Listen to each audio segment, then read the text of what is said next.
voilà en compagnie de notre ami Fred. On peut dire bonjour Fred. Bonjour. Donc Fred Ruby Air Service, pour ceux qui ne connaissent pas déjà, donc instructeur et atelier de mécanique, garage mécanique ULM, spécialisé dans la mécanique ULM, c'est le cas de le dire. Donc si vous avez un souci sur votre machine, ça peut toujours être intéressant de venir consulter un vrai professionnel. Alors, je vais retourner la caméra, ça sera plus pratique. Fred, dis-nous tout. Tout.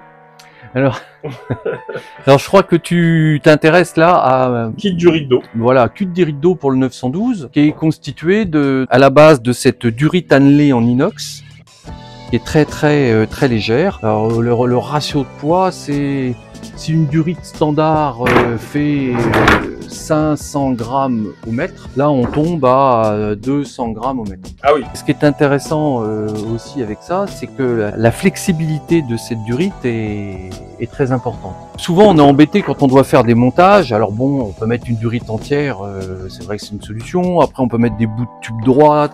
Après il faut couder. Alors on trouve des durites coudées dans le commerce. Tout ça, ça vaut cher. Et puis après ça fait un empilage de pièces qui finit par peser très lourd. C'est vrai que pour la petite histoire, si je veux juste raconter, c'est une petite Rex rapide et efficace. Il faut savoir que dans l'ancien club où j'étais, le jour où on a récupéré une nouvelle machine, c'était pendant ma formation, j'étais lâché mais j'étais pas encore breveté. Donc on fait la prise en main sur la nouvelle machine et il s'avérait que c'était exactement comme tu dis, empilement de durite d'eau. Ce qu'il faut savoir, c'est que je refais la prise en main sur la nouvelle machine, mais la nouvelle machine, l'ancienne, on l'a pas vendue, c'était quelqu'un de notre club qui s'est craché avec. Ah. Donc si tu veux, quand tu fais une reprise en main avec la nouvelle machine, bon, t'as toujours un peu cette espèce d'a priori, voilà, tu repenses un peu des fois aux mauvaises choses, même si tu peux faire un peu l'abstraction de tout ça. Mais pourquoi je parle de ça? Parce que il s'avérait que prise en main, décollage, allez, 10 minutes même pas de moteur, surchauffe au-dessus du terrain, ah ouais, je t'assure, truc de fou. Surchauffe au-dessus du terrain, donc là l'instructeur, hyper compétent, pas de souci particulier, il reprend la machine en main, pose et court, il coupe carrément le moteur, tac, il pose, et en fait la panne, c'était quoi? C'était un manchon à la con, excuse-moi du terme, mais un espèce de manchon, tu vois, alors je sais pas si, voilà, un manchon un peu comme ça, qui s'était barré, parce que, alors là, non, justement, l'avantage de ces manchons-là, c'est qu'ils sont en caoutchouc très souple. Quand tu les serres, ils épousent vraiment parfaitement la forme et ils viennent faire un espèce de collage. Et là, en fait, la personne sur le kit, elle avait monté un manchon type hydraulique, donc hyper dur, oui. Ce qui fait que ça collait pas. Et donc, on s'est retrouvé en panne moteur et voilà, bon là, rien de méchant, etc. Mais c'était pour la petite histoire de ce que tu me disais. Alors, excuse-moi, je t'ai coupé dans le fil, mais c'était pour dire ça. Voilà. Ça arrive pas qu'aux autres. Alors, en fait, je vais remonter tout à l'heure, tu m'as posé la question, quelle est la genèse de ça? Alors, oui, c'est ça que moi, je suis toujours intéressé pour savoir d'où ça vient, comment ça a arrivé, etc. Donc, si alors, tu peux nous raconter un petit peu ça. Voilà, alors ça remonte à je sais plus... Très longtemps. ça te rajeunit pas. En fait, c'est le premier ULM Ninja que j'ai assemblé. Je crois que ça remonte à... Donc toi, t'as bien réussi, t'as fait un Ninja, impeccable. 2010, 2009, 2008, je m'en souviens plus exactement à quelle est l'année, cette année-là en fait. Et j'ai été confronté à un moment donné à ces problèmes de durite. Et tous ces emmanchements que je voyais qui étaient réalisés à l'époque, ça me donnait pas satisfaction. Oui. Je voyais des tubes, des machins, des bidules, ça me plaisait pas du tout. Et surtout que quand on est amené à faire en plus des cintrages serrés, les durites, on peut pas. Oui, parce qu'à un moment donné, même s'il y a un rayon de courbure, mais à un moment donné, là, tu peux voir. Voilà, ça fait ça. Au bout d'un moment, ça fait ça. Voilà, on est d'accord. Et donc, j'ai eu l'idée de partir à travers de ces durites dites annelées comme ça alors, on va faire en inox. Un petit plan rapproché pour vraiment qu'on se rende compte. Voilà, donc c'est pas spiralé. Il y en a qui me disent, mais oui, mais l'eau, elle va passer au travers. Non, mais c'est pas comme un filetage. C'est des anneaux concentriques et parallèles. D'accord. Alors l'avantage, c'est que c'est hyper léger. Ça... Donc, comme on disait, donc 1 mètre, 200 grammes. Voilà, donc ça pèse rien du tout. Hein. Et surtout, l'intérêt de ça, c'est que c'est hyper cintrable. C'est-à-dire que si je m'amuse, par exemple, voilà, c'est-à-dire que si je mets dedans, par exemple ici, de quoi le cintrer, je vais rentrer un bout de tube. On peut se contenter, les manchons font 5 cm. Les premiers que je faisais faisaient même 4. Bon, après j'ai remis 1 cm de plus, 4 c'est le minimum. T'as arrêté de tirer sur la canne. Voilà, j'ai mis 1 cm de plus pour arriver à se calmer un peu. C'est-à-dire que si je prends allez, quelques spires, 4 spires vont suffire. Donc 4 spires, si je me prends là par exemple, voilà, je peux mettre directement ici, environ ça. Je suis très court. L'énorme avantage, regarde bien, c'est que je peux faire un 90 degrés comme Ah ça. oui, d'accord, ok. Et qu'on peut aller même très loin. Donc ça veut dire que le Ah rayon... oui, là, t'es du 180. Voilà, 180. Le rayon de courbure, je crois de mémoire, ça doit être... le diamètre, c'est 7 cm, un truc comme ça. Donc, hyper court. Puis on peut tourner ça, vraiment faire... Bah alors du coup, oui, mais là, ça va casser. Là. Eh ben non. Au début, je me suis dit, ça va casser. Puis je m'étais mis devant la télé, puis pendant tout le film, je me suis amusé à faire ça. Ouais. J'ai dit, je vais l'avoir. Je vais le casser.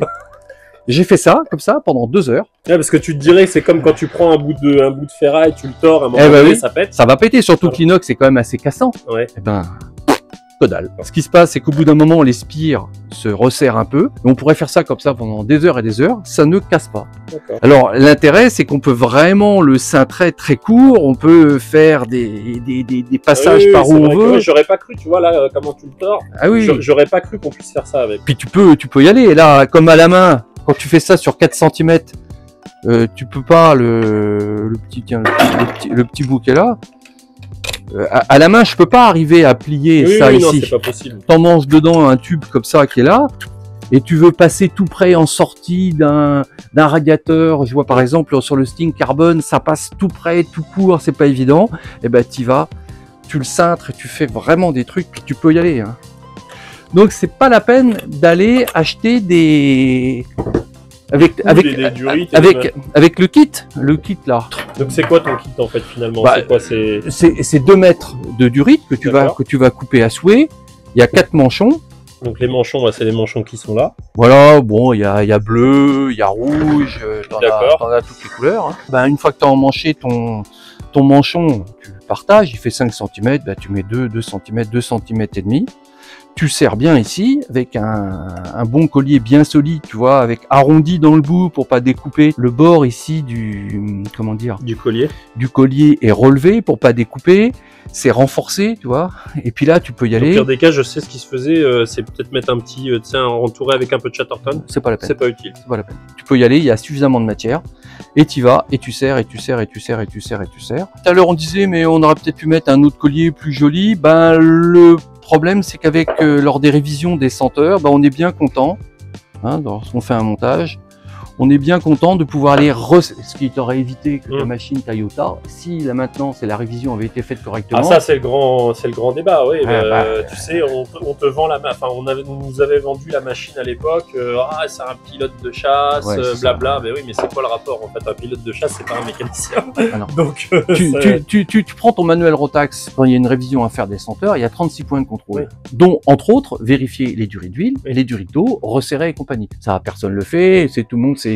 Vidange, filtre, bougie, et puis ils font pas le reste. Donc il faut vérifier tout ça. Et ben même sur du matériel neuf comme ça, au bout d'un moment, ça se desserre pas, mais tu peux toujours remettre un petit quart de tour de vis, et à la fin, c'est bien serré. Les manchons là, ils sont en silicone, donc ils sont pas prêts de se fatiguer.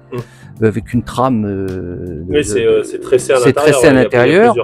Donc on se retrouve en fait avec une durite qui est immortel, les colliers sont en inox. C'est garanti à vie, on a toujours des garanties à vie chez toi en fait quand on achète un truc, c'est dingue. C'est dingue, hein.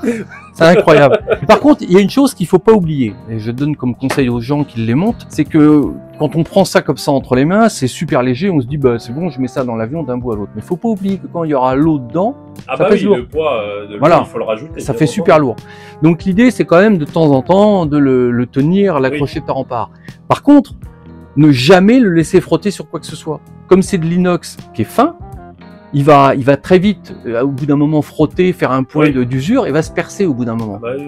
Ça tient à vie, à condition qu'il soit posé correctement. Après, de toute façon, il faut toujours le poser dans les règles de l'art, on va dire. Donc ça a démarré, en fait, cette idée-là, c'était pour le premier, c'était un Ninja, et ça se présentait pas bien pour installer tout ça, partir du pot noir pour descendre en bas, ça me plaisait pas les coudes.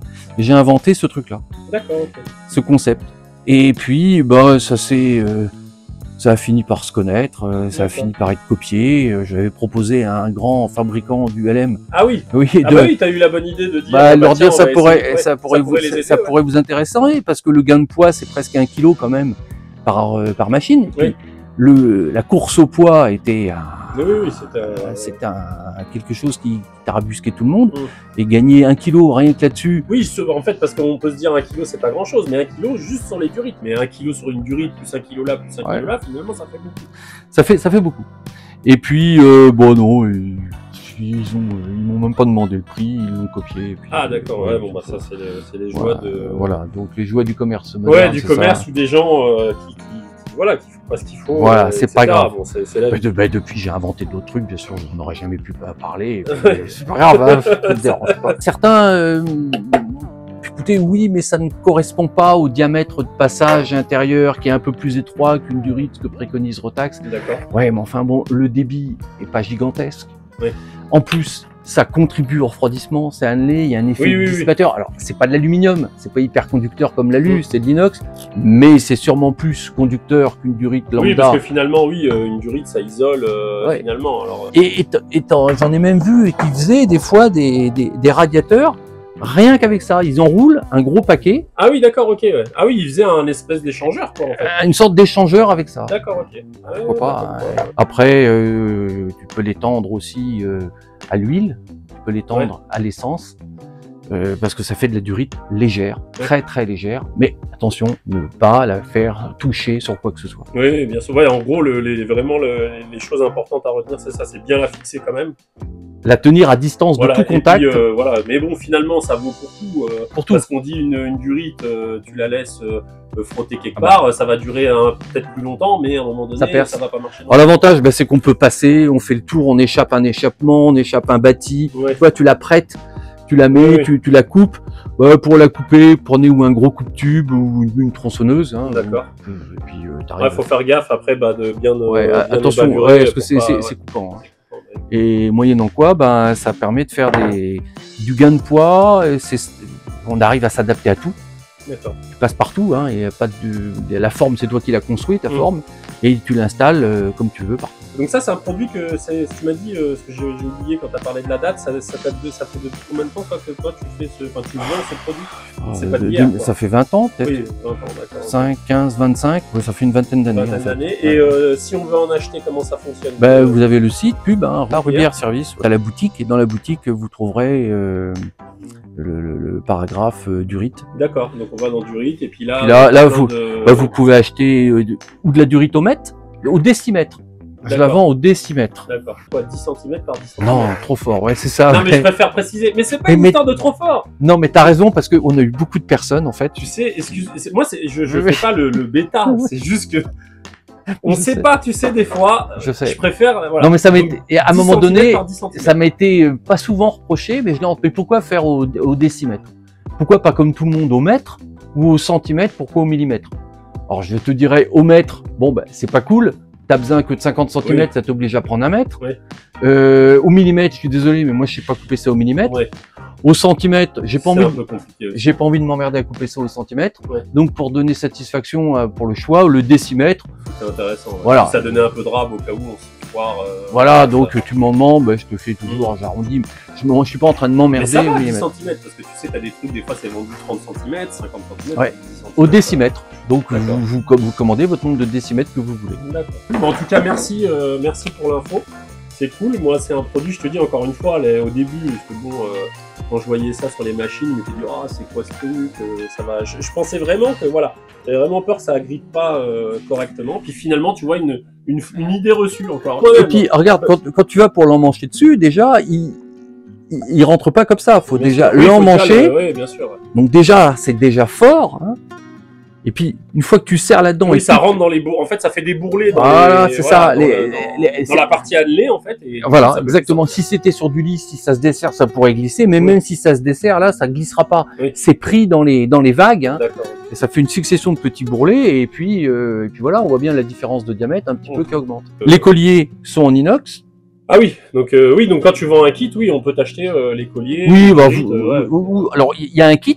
Il y a un kit qui est constitué de 2 mètres de durite, comme ça, idote, en 1 pouce, 4 manchons, 8 colliers. Alors, pour moins d'une centaine d'euros, t'as ton kit. Après, vous pouvez acheter de la durite toute seule au décimètre, des manchons tout seul, des colliers tout seul. Ah oui, donc en fait, on peut prendre soit au détail ou soit un kit. D'accord. Voilà, bah, ça arrive des personnes qui veulent un bout de durite, quelques décimètres, pas de manchon des fois, que ça, ou des colliers, ils veulent remplacer un bout qui est percé, ou je sais pas ce qu'ils veulent construire avec. Ok. Non, bah, c'est cool. En tout cas, ça permet de faire partager un produit que peut-être des personnes ne connaissent pas. Et je trouvais qu'il était intéressant parce qu'au-delà de faire partager, c'est un truc intéressant. T'as vu le cintrage, hein? Ah bah oui, ça là, tout on voit, court, hein. c'est 360. Ouais. Tu peux essayer de le casser. Ah non, mais je te fais confiance. Hein. Tu vas pas y arriver. Je vois bien que effectivement, ça va être bon. Voilà. Ok, bah merci, Très bien. merci Fred, et puis bah à bientôt alors. Ouais. Merci.